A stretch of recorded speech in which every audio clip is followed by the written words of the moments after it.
So hello and welcome to Blueprint Cymru, a podcast bringing ideas, other people's experience and their ambition to the conversation of building a better future for Wales. My name's Simon Hobson. In today's episode, I'm joined by Tom Giffard, MS, Welsh Conservatives' first place Senedd candidate on the closed list in the constituency of Gŵyr Abertawe. The Senedd election is on the 7th of May. It's great to have you as a guest, Tom, so welcome. Thank you very much. Really looking forward to it. So I normally ask guests just to share what they would like to share about their childhood and a little bit about their journey to where they are now in life. And obviously in your particular situation, what brought you to become an MS? Yeah, thank you. Really good to be on the podcast. I think, from my perspective, what brought me to be an MS, I never really expected to be an MS is the long and short of it. So I grew up in Swansea and just outside and around Swansea. My parents were divorced when I grew up, so I spent half my week in Swansea and half my week in Ammanford in Carmarthenshire. And that meant, from my perspective, which is great, 2 Christmases, right, every year, parents competing with each other to buy the best gifts is fantastic. And I just sort of did the teaching assistant job for a little bit, which I really, really enjoyed, and always thought I'd end up doing teaching in the long term. So that's why I went to university, so I could go on and get my PGC to go into teaching. And it just never sort of happened because as I went to uni, I got sucked in by this political world, got to know a load of people, and then got offered work in politics. And it was at a time where sort of a lot of my friends were graduating without work, and I just thought, well, I'd be stupid to turn down a job. I'll do this politics lark for a little while, and I'll circle back to teaching eventually. But sort of 10 years or whatever it is on, I'm still here for now, doing politics, and maybe one day I will go back to teaching. But that's always been my drive and my desire. And education for me is something I'm really passionate about. Us as a country really getting right, and I just don't think we have done that. So yeah, from my perspective, politics, I think, should never be a kind of vocation in and of itself.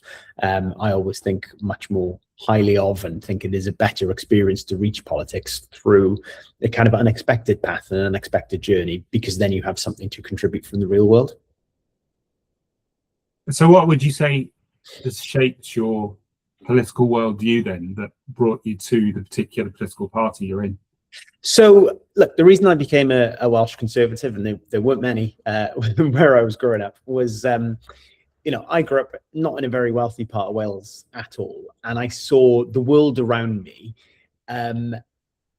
Frankly, it was the sort of tail end or midpoint of the last Labour government, as I'm about 14, 15, just sort of starting to become politically aware.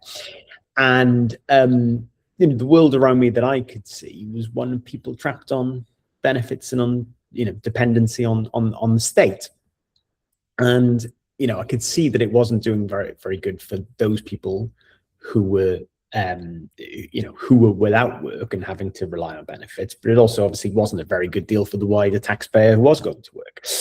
And the only party at that time that I was talking about, I think David Cameron had just become the leader of the Conservative Party.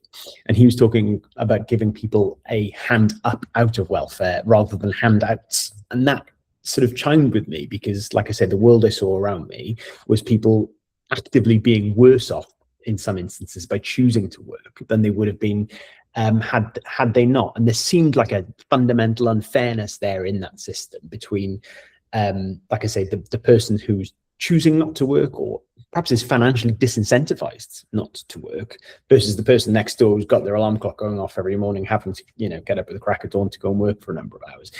There's an unfairness in that system. And that made me, I think, as an initial point, become a conservative, not to punish people who choose not to work, but actually to help them.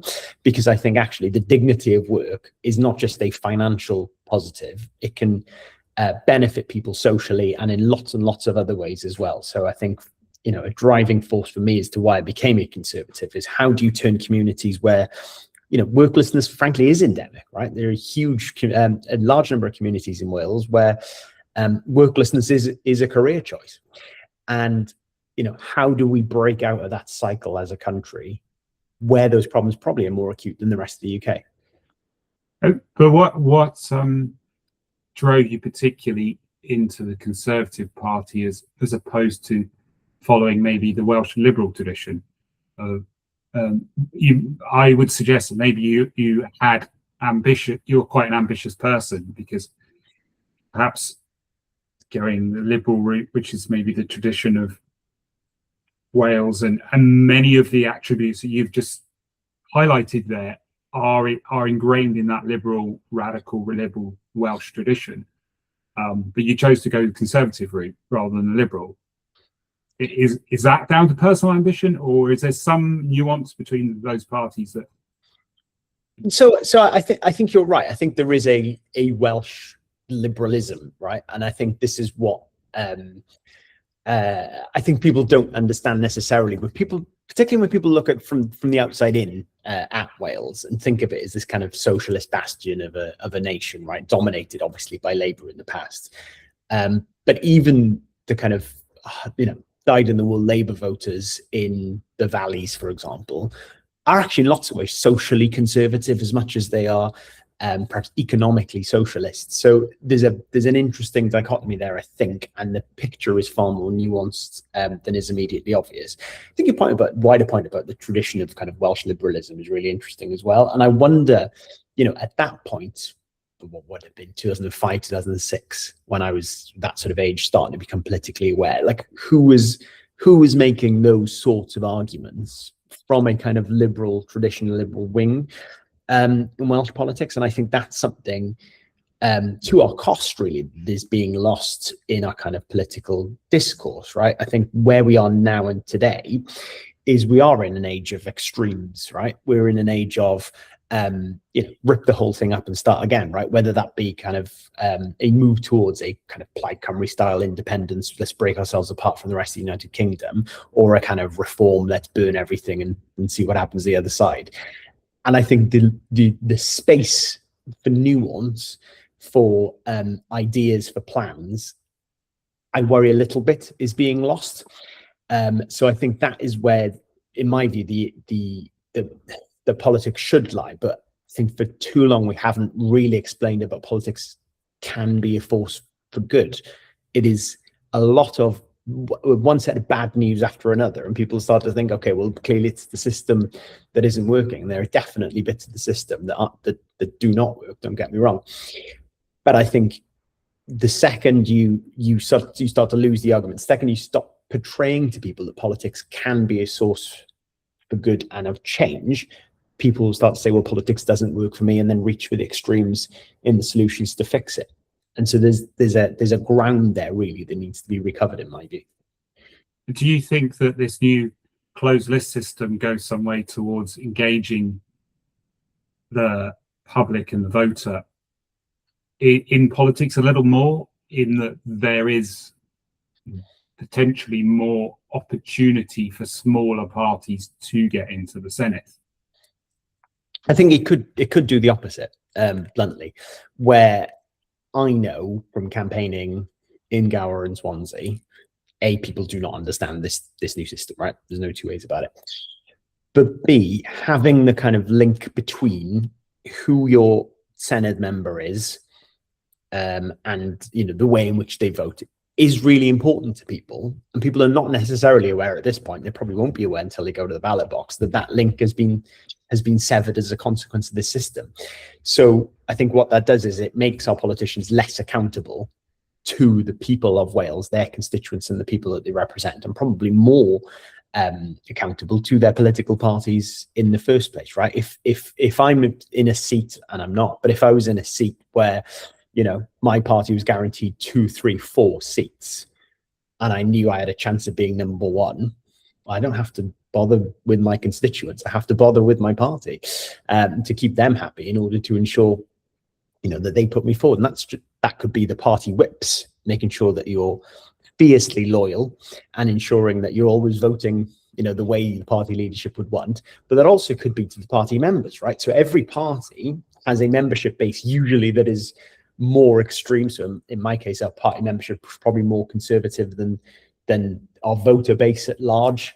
The Labour Party, I'm sure that their members will be more socialist on average than them. So if your main job is to appeal to your members in order to ensure that you're at the top of the list, all of a sudden you start to lose that nuance we talked about earlier. You start to lose the kind of constructive compromise type politics we talked about earlier, because that counts for naught in a system where what you've got to do is appeal to a small number of people. So I really worry that this system is designed in a way not only to sever the link between constituents and their elected representatives, but actually sort of fish out those extremes, if you like, in our politics, which probably isn't a good thing in the long run. So what would your preferred system be? Would you go for the single transferable vote, which has been time and time again recommended by commissions? And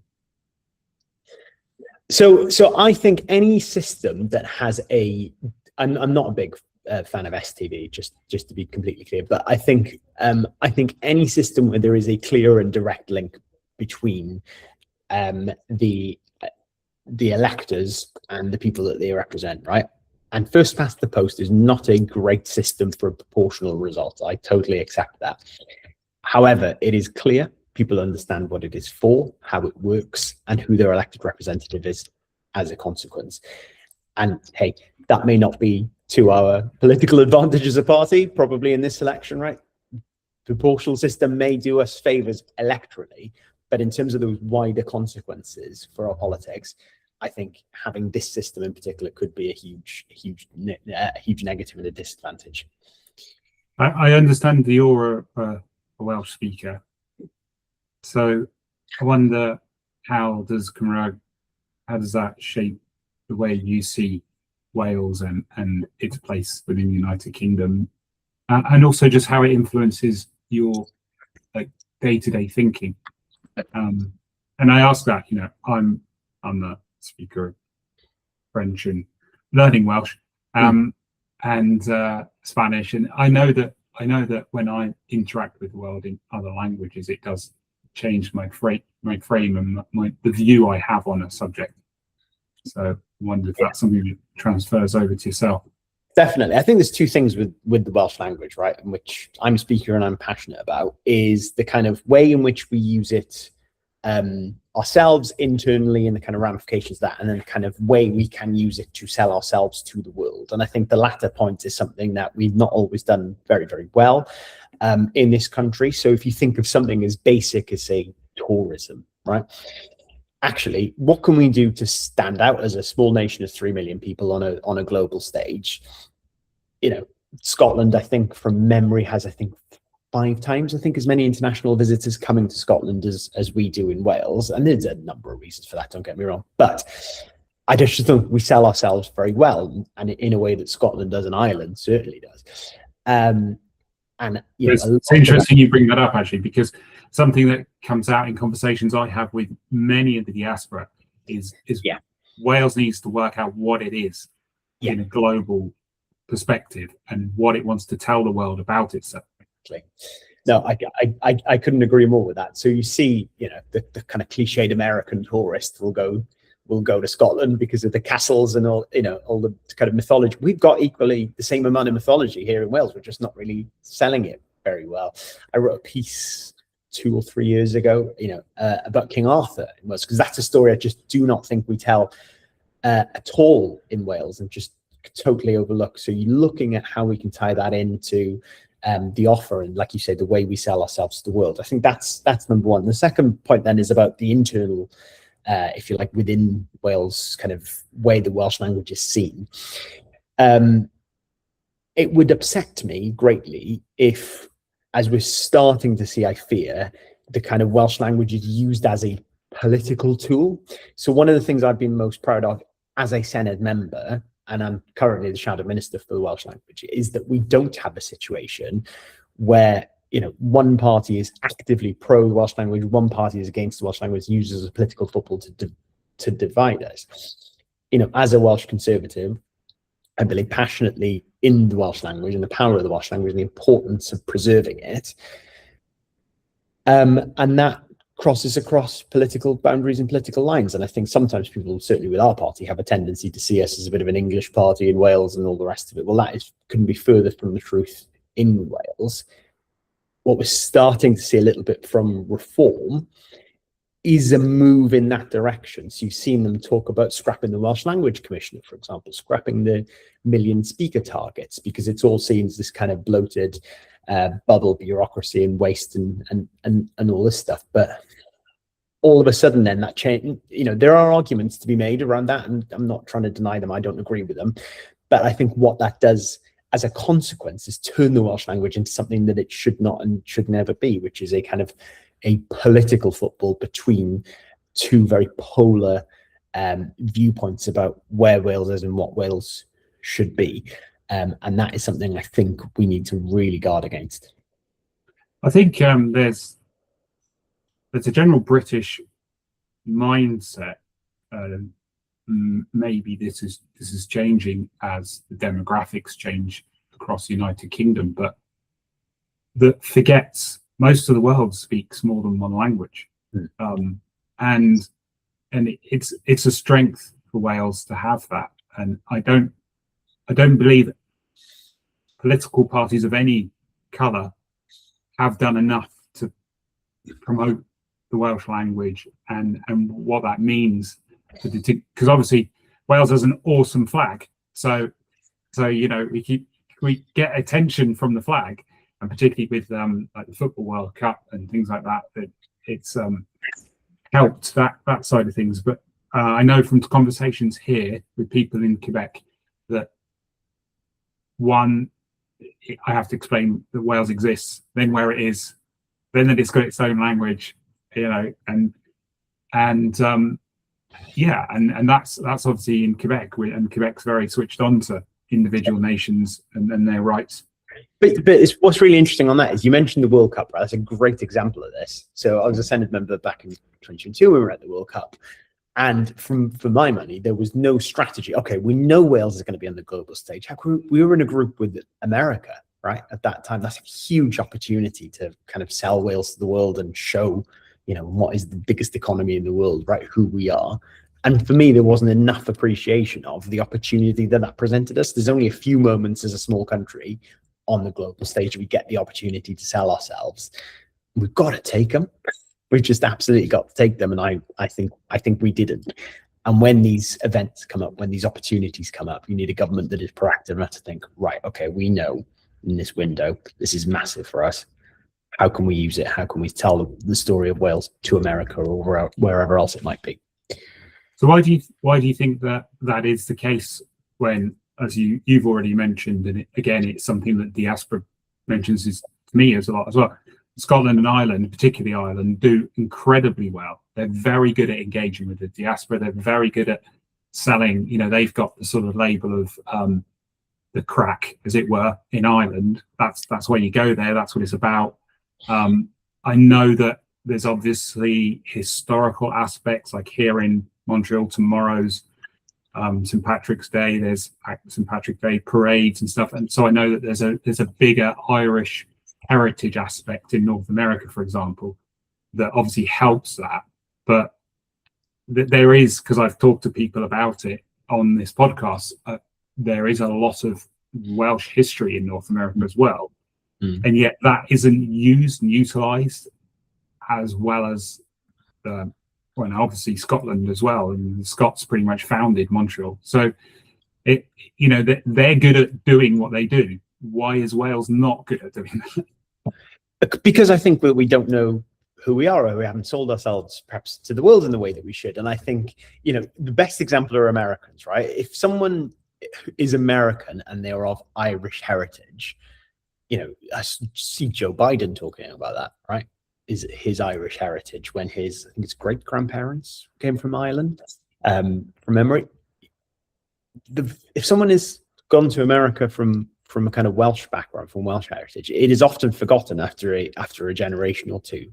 And I think that is a really interesting way to look at, the stories that we tell as a country, because it clearly means something to be Irish American in the same way it does to be Italian American. Why don't people cling on to that Welsh American identity probably in the way that they do for other stories and cultures? And I think it's because we don't have a defined national story that we want to tell to the world. And it's not even necessarily for government to always figure that stuff out. but it certainly is for government to play its part in the telling of that story and how it latches on to cultural events. So, for example, a good example of this, right? The Scottish government, Harry Potter kind of lands in its lap, right? And it's how do you then use its castles and its mythology and all the rest of it to be able to sell the story of Scotland to the world? And I think that's a job they've done relatively well. Even though there are not necessarily that many Harry Potter things to visit in Scotland, but it gives you a sense of what Scotland is and what Scotland is about. So it's about recognizing when you have these opportunities, which may not come very often, to really, really latch onto them in a big way. Northern Ireland with Game of Thrones is another example of that, right? Where these things appear and then you try your best to capitalize on them. Yes, for tourism, but also to sell your story and who you are to the world. So we need Welsh authors to write some amazing books and films then. I genuinely, I think the creative sector is the number one most useful bit. Because I remember growing up, right? I grew up in kind of peak Friends, and everybody wanted to go and live in New York and sit in a coffee house and all the rest of it, because nobody knew what real New York was like, but they saw that bit from Friends, and they've got this kind of idealized version of it. And these things have a huge impact. So it's how we've got a huge cultural footprint actually that we don't talk about. Some of the most famous actors in Hollywood are Welsh. Christian Bale and Matthew Rhys and Michael Sheen and others. I think Christian Bale always refutes that fact. Yes, but this is what I'm going to say. Does the average American know these people are Welsh in the first place? I saw a video with Matthew Rhys online recently where he was speaking in his Welsh accent, and people were like, "This is really weird." It's just not a thing that people understand about these characters, and these are the things that we really need to rely on and tap into. Right, 5 or 10 years ago, one of the most famous sports people on the planet would have been Gareth Bale. Yes, people did know he was Welsh because he played for the Welsh national team, but how do you then use interest in Gareth Bale to be able to tell a story about who we are as Welsh people, and so on? And I don't always think we've been able to rely on the kind of cultural icons that we have in this country, as well as the mythology that we can tell in our stories as well. But do you, without getting sucked into history of Wales, do you think that there might be those that would accuse the Conservative Party at a UK level of being instigators of some of that suppression of the Welsh culture that would suck out some of that confidence that Wales doesn't seem to have in itself? No, I wouldn't say that. I think that Wales as a country, is afraid to tell its story, and a lot of the story of Wales, internationally, but certainly even within Wales, is muddy and unclear. And so what we're trying to be as a nation, therefore, is not always clear either. So I think it's part of what I said earlier, right, about the way the Welsh language can sometimes be seen as polarizing. People, for example, if they don't speak good enough Welsh, will feel sometimes that I know a bit of Welsh, but I'm too afraid to start a conversation in it in case somebody picks me up or somebody points out that I've got the wrong mutation here or whatever it might be. And that speaks to a lack of confidence in who we are as a people. And on the Welsh language, I'm glad in the time that I've been elected as Senedd member and before, to see attitudes towards the Welsh language change from Welsh speakers. So I was someone probably in that boat who, when I first did this job, was a little bit nervous about do I speak Welsh? I can't go on S4C, I'd get eaten alive, kind of thing. And now accepting of the fact that 99% of people want you to succeed when you're speaking in Welsh, and will overlook the odd word that you don't know. And it means that you just kind of say it in English if you really don't know, and you carry on with the rest of the sentence. And I think if more of us felt like our Welsh could be used and utilized in public spaces in that way, however much of it we know, whether we think in our hearts that we're fluent, we're not worried about someone beating us up for getting certain words wrong. I think it would help with the confidence that we have as a nation more generally. And I think that's something that people are upset and worried about. It always amazes me, right? The number of people who would take a census and say they don't speak Welsh, and then we actually pin them down and start either chatting in Welsh to them or asking the things they know. They know far, far more than they let on. So that's an interesting story there as well, I think, about, it speaks to that point I made a second ago about our confidence as a nation in who we are in ourselves. So just follow that a little bit more. Do you think that there's maybe a case for actively promoting Welsh for an example that pops into my head, here in Quebec, the French language has to take precedent over the English on the sign. So the font has to be a certain percentage larger than the English. Do you think there's a case for that in Wales at all? Well, I think this the kind of argument is twofold, right? And your strategy in, say, Gwynedd or Ceredigion, where Welsh language is being widely spoken, but the kind of population has to move out for economic reasons, is one thing. And we can have a wider discussion about that. But it's how you get Welsh speaking to take hold, not just in kind of official public ways in the way that you described through the state, but actually, if two blokes in the pub after watching a game of rugby on the big screen in there are chatting a little bit of Welsh, and actually it's a bit of English because it's all over the place and they've had a couple of pints and not sure what they're doing, that's a much better thing than them having that same conversation in English, quite frankly. But it's, getting that everyday use, that kind of cultural being into it. So yes, you can mandate it through the state, but actually, how do you make it cool, right? How do you make it the norm? When I taught, it was in a Welsh language school, and the kids would speak Welsh all day, and then they go to the yard at break time and they're all speaking in English. And it's just like, well, everybody here speaks. What is it about the Welsh language that? And I think this is something that is changing. I think it is much cooler, if you like, among younger people. That's probably the wrong word now. Tell how old amount of touch I'm getting. But it is cooler, right, with young people to be able to speak Welsh, and how you use social media to be able to tell that story, and so on. Makes it part of who we are, not just in a formal setting, in a work setting, in a school setting, in a university, in the Senedd, wherever else, but down the pub, in the high street, or wherever else it might be. And how we encourage people to have those conversations, even if they're wrong, even if they're broken Welsh. I think that can only be a good thing. Yeah, absolutely. I mean, we see it with the Irish language with groups like NECAP, isn't it? That sort of promoting it and getting people behind Irish. I wonder though, with the Senedd, I think there's a lot of people in Wales and externally that see the Senedd being quite groundbreaking in policies, but very weak on delivering those policies. So why do you think that is, and how does one go about changing that so that the innovation that is there in the policy ideas and that come forth in the Senedd can actually make a difference to people's lives?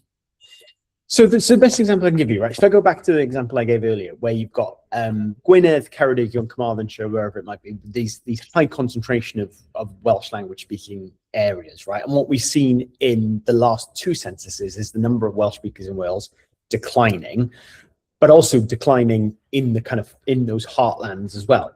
And the Welsh government, in cooperation with Plaid Cymru, have come up with a bunch of strategies as to how they can solve this, and the evidence would show that none of them have worked.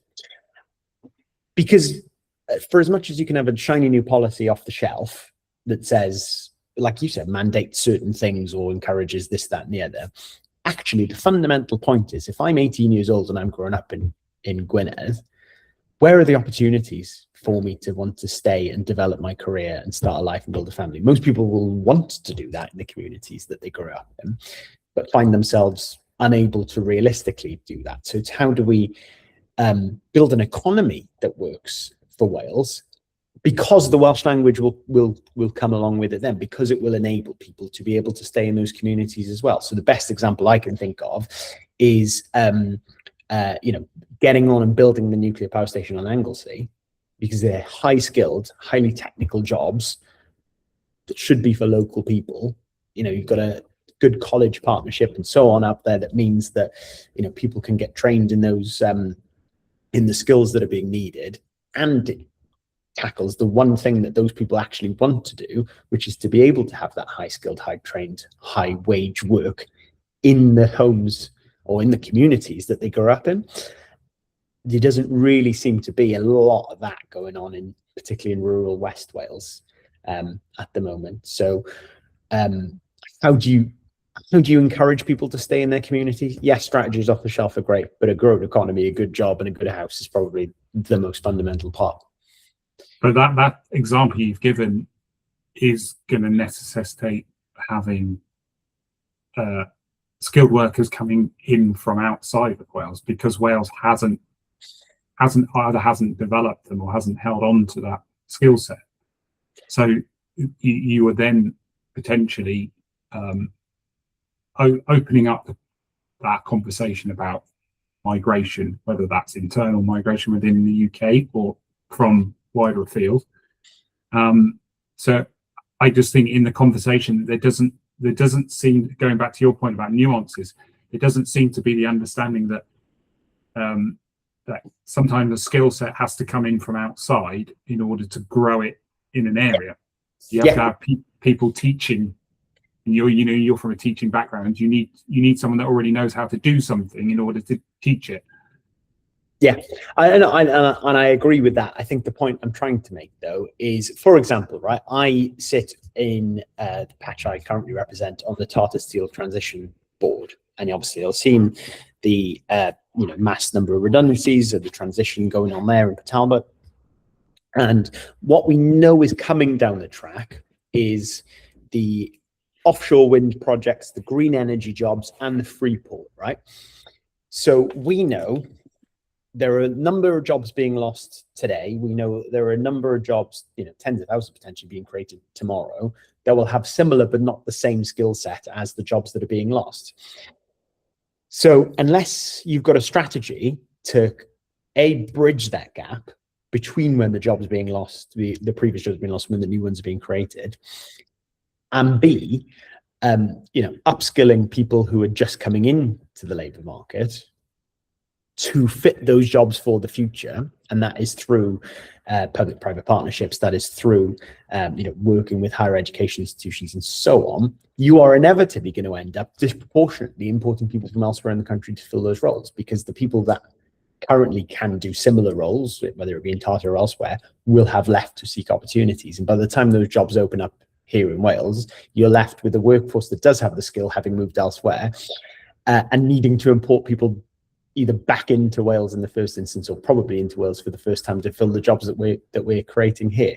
So if you can think laterally about the way you do it, right, a nuclear power station doesn't come on tomorrow, but if you know a nuclear power station is coming on in the next decade, the onus then is on us all to ensure that we're upskilling and training people for those jobs by the time that they enter the labour market, that we know they'll be able to fulfill. Yes, you'll need to some people to migrate from other parts of the UK or Europe or elsewhere, but what you will definitely need is a core local skilled workforce with an ability to fill those roles.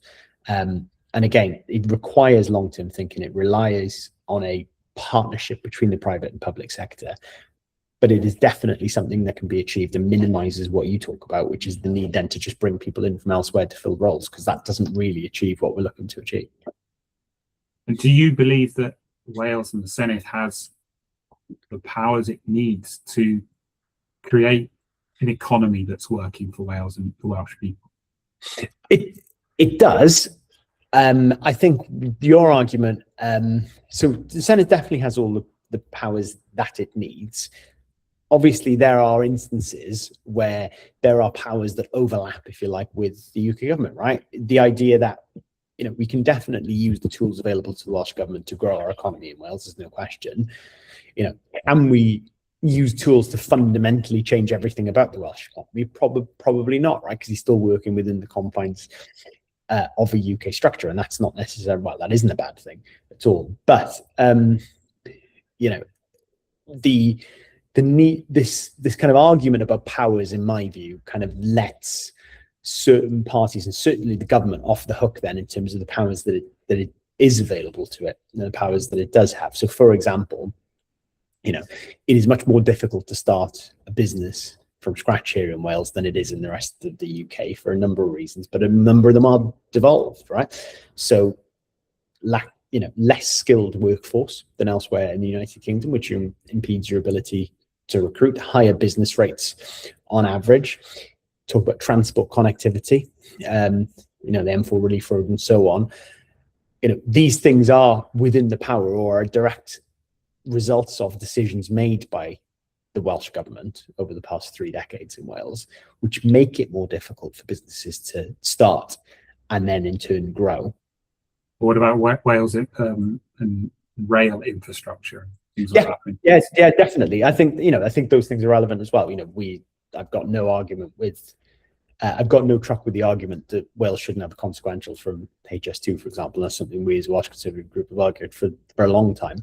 So, obviously there are instances where, the UK government can do more and should do more, not just in Wales, but across the United Kingdom. But the idea that Wales is totally powerless and totally sort of left to its own fate and totally within the hands of Westminster and everything that it does, I think is the wrong argument, because we have a substantial number of powers sitting in, the halls of Welsh government. And I think for too long, certainly while the Conservative Party was in government in Westminster, it was a very convenient political argument that the Welsh Labour government could make, which is to say, none of this is in our control. It's all the fault of the terrible Conservatives in Westminster.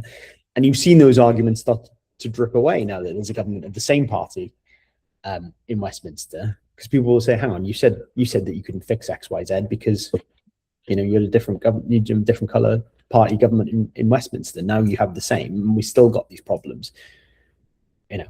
Eventually, I think you've got to start looking in the mirror, right, as a government, and start saying, well, maybe the problem was us all along.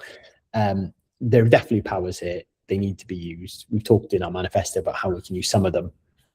But there's a heck of a long way to go, I think, as well, just in improving our lot with the powers available to us. As we come towards wrapping up the conversation, and I'm grateful for your time, Tom, but I've read from various journalists in Wales that you are touted as potentially a future leader of the Welsh Conservatives. And obviously, politics is bruising and demanding. I mean, you're experienced of it in it now, but how do you approach that from a personal level, getting the balance right between the politics of day to day and making sure you stay a person? And then I suppose there's a two-part question, and also, like, what do you, with the Senedd elections coming up and you hoping to be re-elected, what do you think won't change unless you're in the Senedd?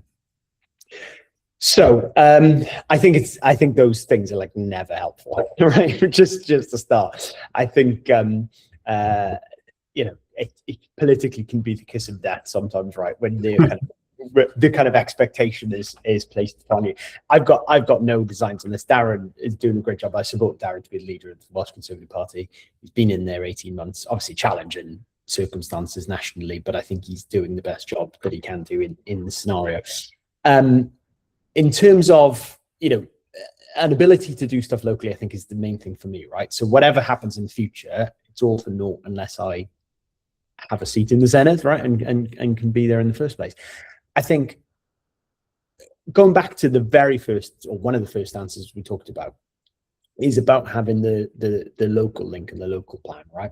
So what I hope that people in Gower and Swansea will be able to see is, yes, whatever's going on nationally, whatever you might think of the Labour Party, Conservative Party, Plaid Reform, whoever, that, I have always fought for and championed local issues, right? Whether that be at the moment, this row going on about the Ospreys here in Swansea, whether that be, my campaign to save Gorsinan Hospital or get the junctions upgraded on the M4 and so on.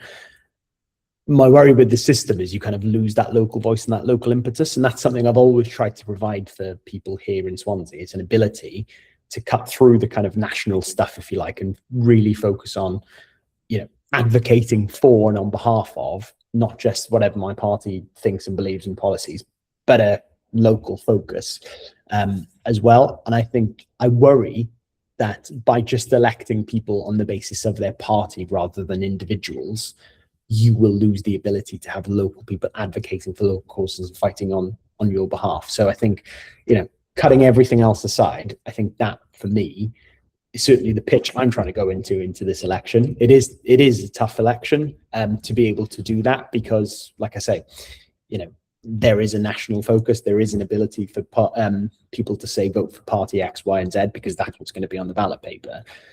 But I hope that people know when they vote Welsh Conservative, they'll vote for me, and in turn that means an ability to raise local issues on their behalf in the Senedd, which is something I've done for the last 5 years and hope to be able to do for the next 4. But that's up to people in the next month or 2. And is that localism something that means, is that why you stand for the Senedd as opposed to putting yourself forward for the Westminster, or would you consider Westminster in the future? I wouldn't consider Westminster, at least not any, I've no designs on it anytime soon, particularly because actually there's quite a niceness about being Senedd. I know MPs, right? A number of them do a great job, but there is an ability, right, when you're in the Senedd to go home every night and sleep in your own bed, which is lovely. But B, I think you're a little bit more approachable, a little bit more grounded. That localism matters a little bit more. And it's not to say the MPs are aloof and out of touch, because they're not, but by its nature, spending 4 or 5 days every week, 250 miles away, it creates a detachment from local people and local issues. And, you can try and rebuild that and do surgeries and all the rest of it when you're back in the patch. But unless you're kind of living and breathing it every single day and every single night, it's much harder to be able to do and to achieve. So that's why, this community has always mattered to me. It's a community where I grew up. But, having the ability to be here every day, and actually when I get stuff wrong, people tell me in the street, it is actually really powerful. So I think losing that would be a real blow, I think, for me personally, in the ability to be able to do this job to the best of my ability, having that sort of instantaneous feedback every single day I'm here, when I might be walking to the shop and putting the bins out or something, and people are on to me about something or other. And that's great. I love it. So the final question I ask all guests to Blueprint Cymru is, in 15 years' time, what do you consider a successful Wales to look like? I think a Wales that is more confident in who it is and itself. I think a Wales that is not afraid to be authentically Welsh and tell its own story. And, in my view, that is a Wales that is part of the United Kingdom and that doesn't have to see a contrast or a kind of, I can't think of the right word, doesn't have to see a contrast in terms between feeling British and feeling Welsh. But in addition, I think it's a Wales that improves some of the structural things that people feel have gone wrong. So, growing our economy, making sure that people can continue to live in communities where they grew up, improving our education system so we've got a skilled workforce going forward, and obviously, tackling waiting lists, improving transport, and so on.